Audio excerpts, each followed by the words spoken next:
Our next talk is on the plain, simple reality of entropy. And we all know that you need randomness and entropy if you want to do something like encryption or generate keys. And if you don't want to do it the XKCD way, using only 4 as the random number, you need a cryptographically secure certain random number generator.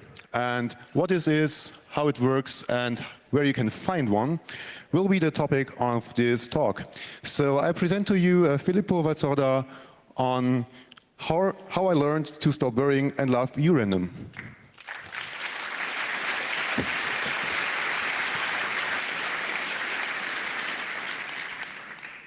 Hello. Okay, I'm very glad so many people showed up, even if I essentially gave away the entire content of the talk in the description.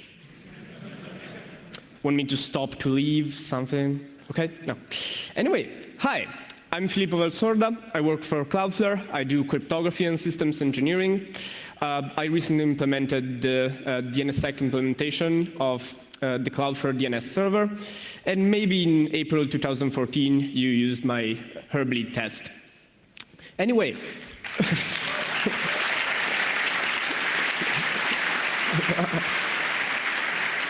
Well, thank you. Okay. Anyway, I'm here to tell you about random bytes. So here are some random bytes. They're pretty good. You can use them.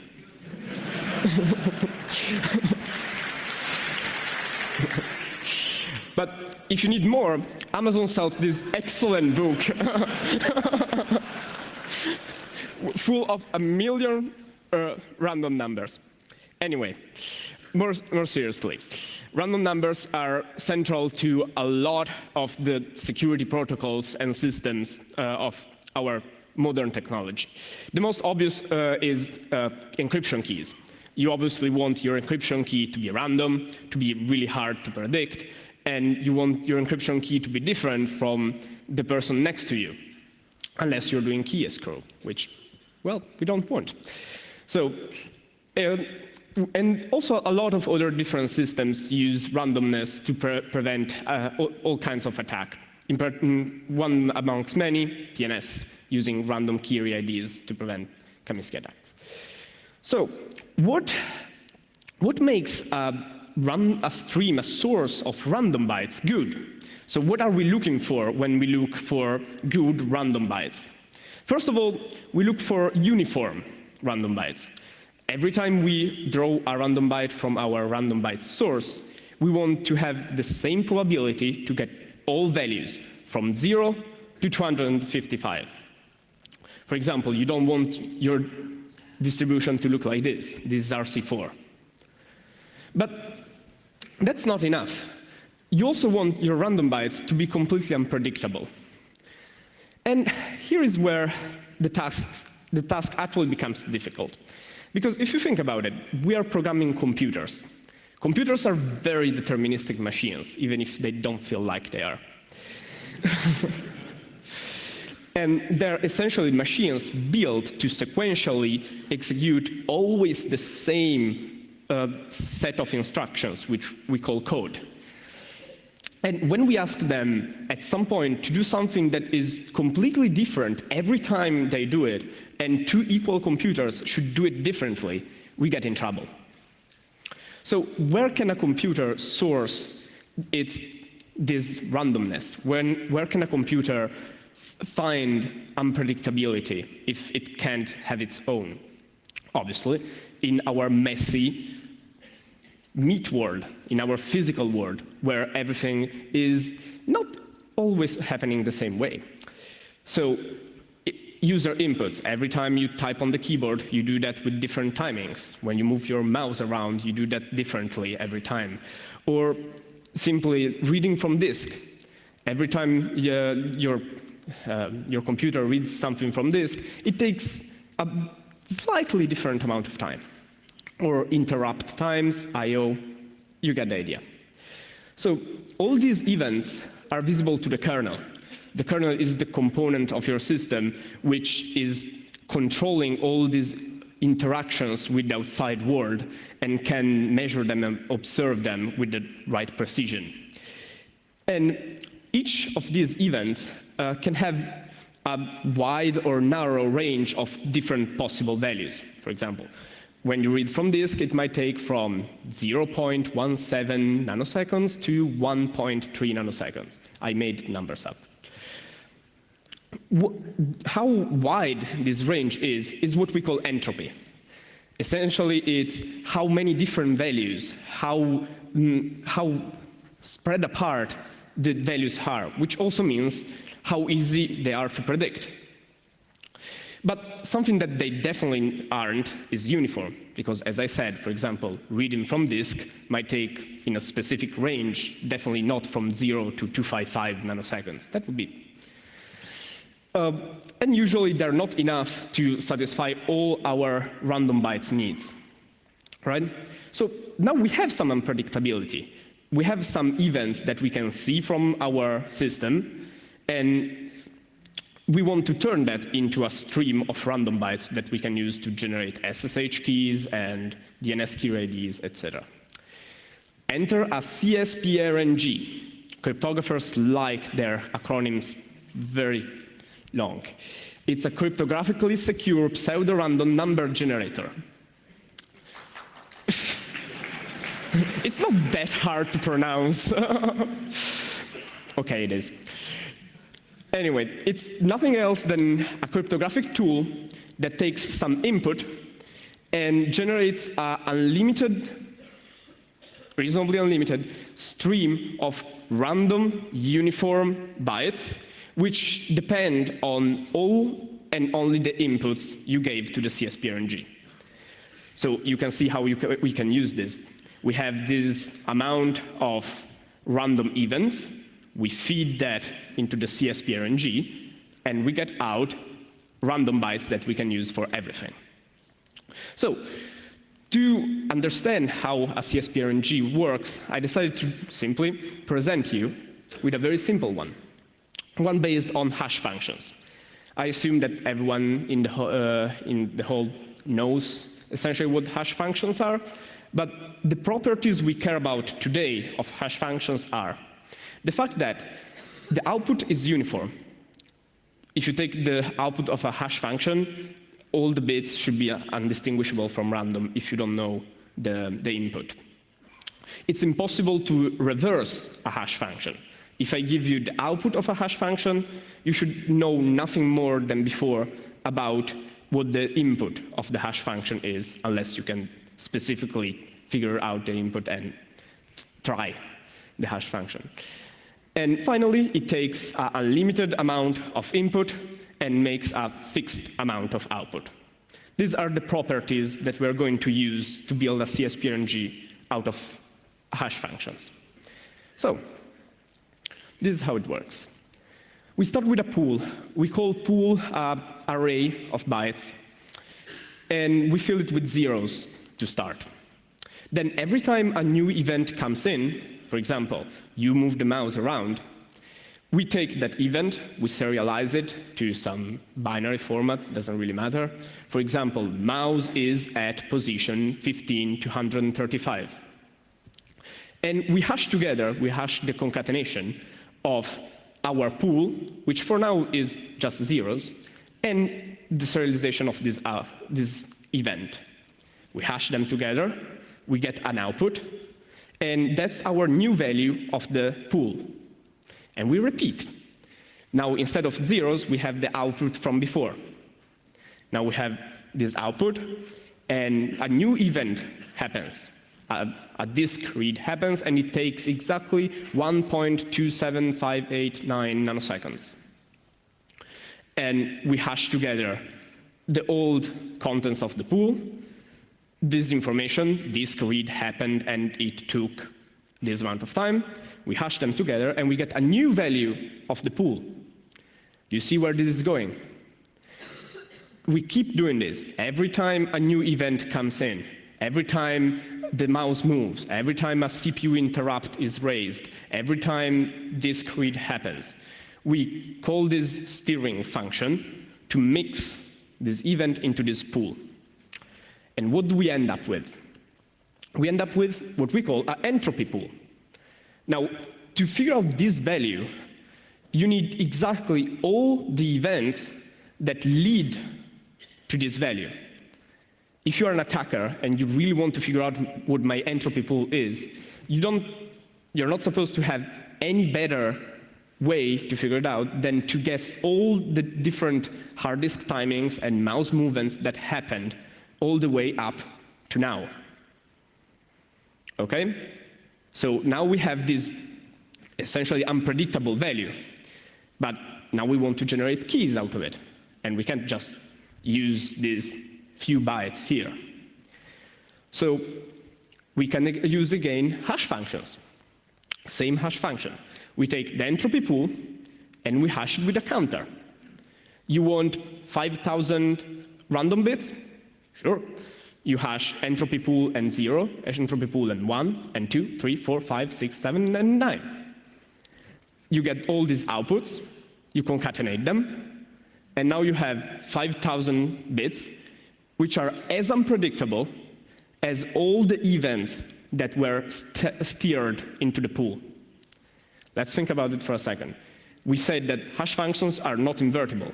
So even if you know one of the outputs, you can't get back to the entropy pool. And we said that hash functions have, with hash functions, all the bits in the input affect all the bits of the output. So even if just the counter changes between one run and the other, the output is completely unrelated. So did we get what we want? It's uniform, because we said before, hash functions' outputs are uniform. It's unpredictable, because the only way an attacker has to figure out what the output will be is imagine or brute force, or observe, I guess, all the hard disk timings and user inputs, which is impossible for a third party. And it's unlimited, because we can keep incrementing that counter forever. Now, really, please don't go implement this scheme and say, Filippo told me it was OK. No, also because it's exactly not what this talk is about. So if CSPRNGs, if we have this tool to turn some unpredictable events into an unlimited stream of random bytes, which is what we need, and we have all these unpredictable events observed by the kernel, doesn't it make sense to just put a CSPRNG in the kernel and just have the kernel run the CSPRNG when we need random bytes? Turns out, it's such a good idea that it's exactly what Linux did and all the other operating systems. In Linux, it's called dev-urandom, and it looks like a file. You read it like a file, and it's technically a character device. And every time you read 100 bytes from it, it runs a CSPRNG on an entropy pool, not different from the one I presented. And this entropy pool is steered with all the events that the kernel saw happen from its privileged position. Other operating systems have something similar. OS and BSD have dev-random, which is exactly what dev-urandom is on Linux. And on Windows, you can get something similar with the crypt-gen-random call. One last thing. Putting the CSPRNG in the kernel is not only about convenience, it's also about security. Because, first of all, the kernel is the entity that can observe the unpredictable events. If you take a CSPRNG, which is just code, so you can implement your own, and you implement it in your library or in your application, now you have the problem of how do you take the random, the unpredictable events from the kernel and take them to the application. This is something that you can forget to do often, or do wrong. And moreover, the kernel can protect the memory space of the entropy pool much better than applications. For example, applications can fork. There's a whole lot of different things that applications can get wrong. And finally, you have one single centralized implementation that is reasonably easy to audit. I don't know, was anyone managing Debian servers in 2008? Just asking, unrelated. Right, so yeah, dev-random, better. So, we have a solution, right? We have a tool to turn unpredictable events into an unlimited uniform stream of random bytes. We have a source of unpredictable events. Solved. What are everybody talking about? Why is there even need for a talk? Well, sadly, there are some common misconceptions in the field, which is also why I'm here to give this talk. One of the most common is fueled by the very Linux mem pages. The recent versions are better, but they still give you this impression that if you want real security, you should be using dev-random, because dev-random is okay, but kinda, and, well, we want real security, right? So, but you might ask yourself, okay, if dev-random is a CSP-RNG, and a CSP-RNG is all I need, what else can I get? What does dev-random have more? Well, the idea of this talk is giving you the knowledge to figure out by yourself whether you need dev-random or not. So first I explained how a CSP-RNG works. Now I'm going to go a bit into the details of how dev-random and dev-random work. This is taken directly from the kernel source. Both dev-random and dev-random are, essentially, everything I'm going to say now applies to both dev-random and dev-random. They both are based on a pool of 4,000 bits, not dissimilar from the one of the CSP-RNG we played with before, which is implemented as a series of 32-bit words, I think. The pool is mixed with all the unpredictable events using a CRC-like function. This is not a cryptographically secure hash function, but this is just about how the unpredictable events, the interrupts, the disk timings are steered into the internal pool. Every time one of these events happen, this very fast function kicks in and steers the pool with unpredictable event. Then extraction, so actual random bytes generation, happens with SHA-1. So you want some random bytes from the kernel.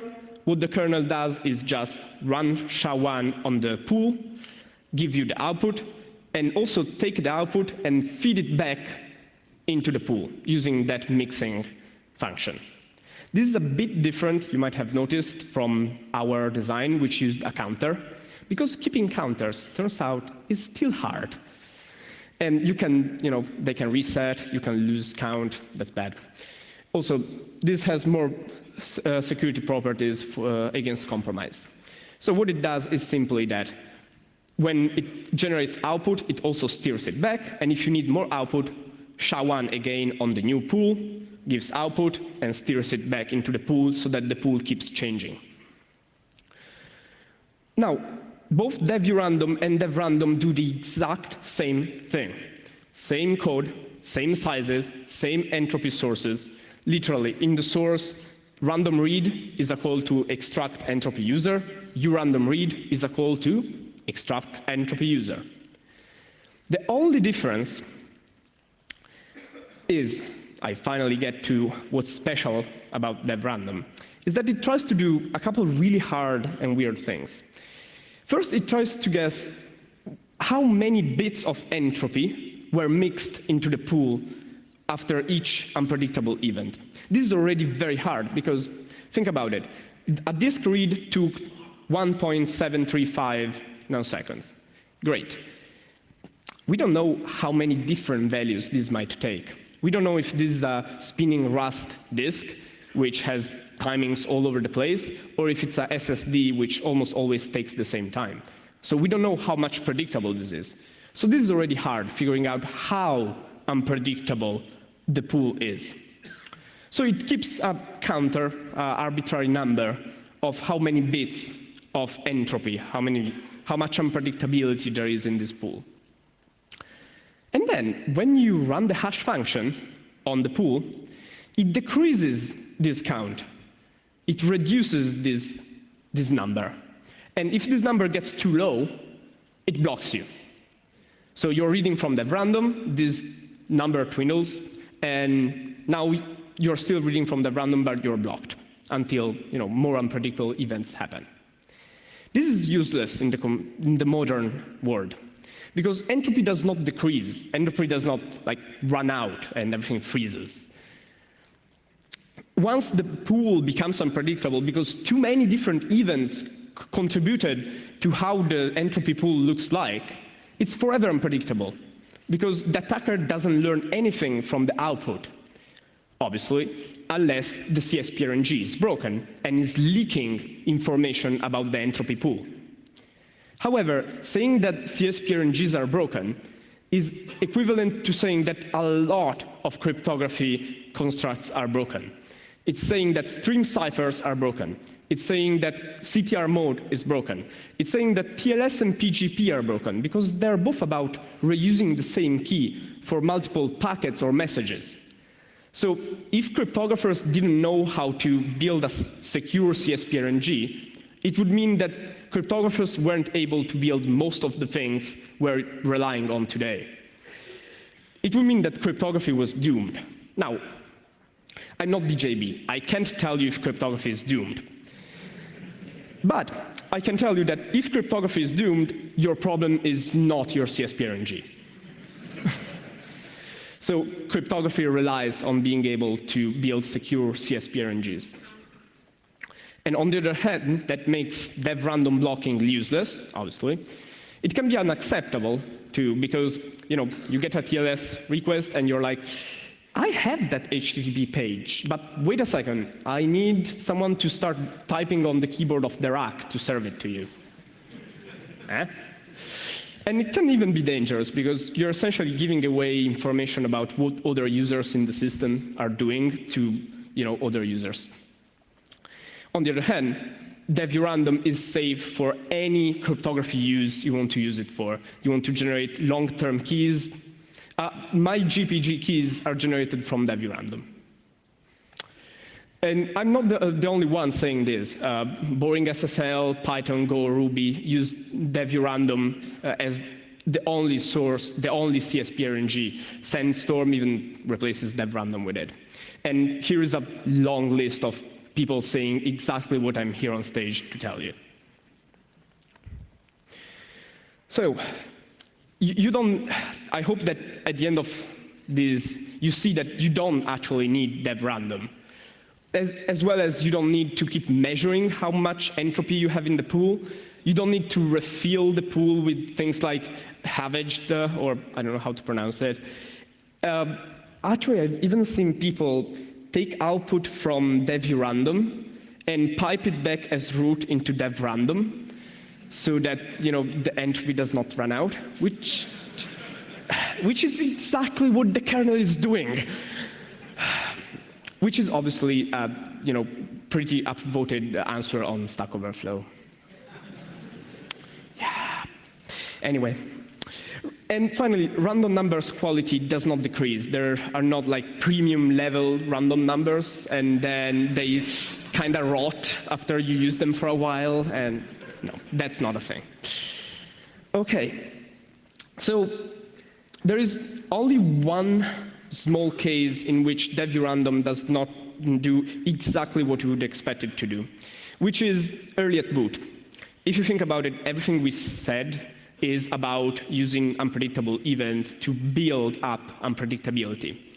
As soon as you boot the machine, you don't have observed enough events yet. So this got embedded devices.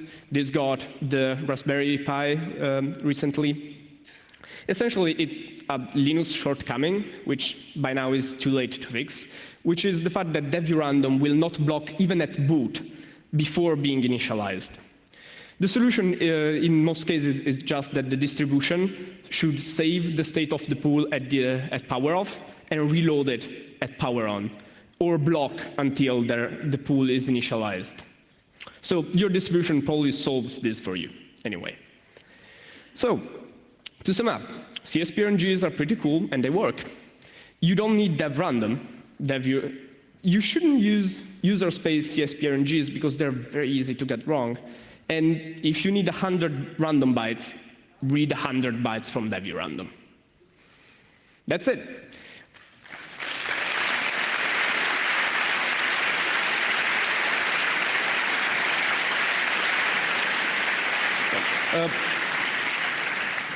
I glossed over a lot of different ways to do it wrong. So if you have questions about why not this other thing, please come forward. Okay, and because the people on the stream can't be here in person, we will start with questions from the internet. The first question is, how do you explain, regarding what you explained about dev-random versus dev-urandom, the fact that on a 4.3.3 kernel, dev-random output is identical with something from dev-input something? Someone claimed that. I'm sorry, you have to repeat. On a what? On a kernel 4.3.3, someone claims that sometimes the output from dev-random or dev-urandom is identical to something that comes from dev-input, like an input device. I'm not sure I got what system, but oh my god, what system? Linux 4.3.3, the guy claims. That sounds like a pretty bad bug, but I don't know. If that's the case, I'm not aware of it, because I read the kernel source, and it's really a call to extract entropy user. File a bug report, maybe? No, I mean, I'm joking. I would be happy to talk about this offline. Is there another question from the stream? Yes, I have two more questions.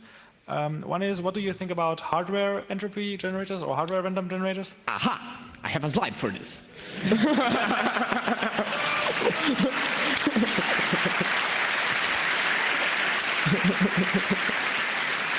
So, hardware random number generators, very quickly. Some CPUs and some platforms have real random number generators with essentially, I'm told, they just read electrical noise to give you actual randomness. Linux has support for them, and if they're loaded, they will immediately be used to refill this pool, and they will also be used as the initialization vectors for the SHA-1 of this extraction. So if they're turned on, you don't have to worry about them, and they will make dev-random work even better. Yeah.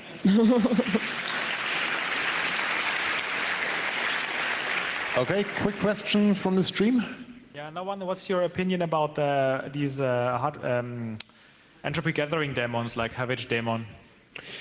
There was probably a time when they had their reason to exist, maybe because the Linux implementation of this entropy gathering was not that good. Today, they don't really have reason to exist. Okay, thank you. And microphone 4, please. Hello. I wanted to ask about the early boot problem. You say that we should mix, that we should save the state of dev-random.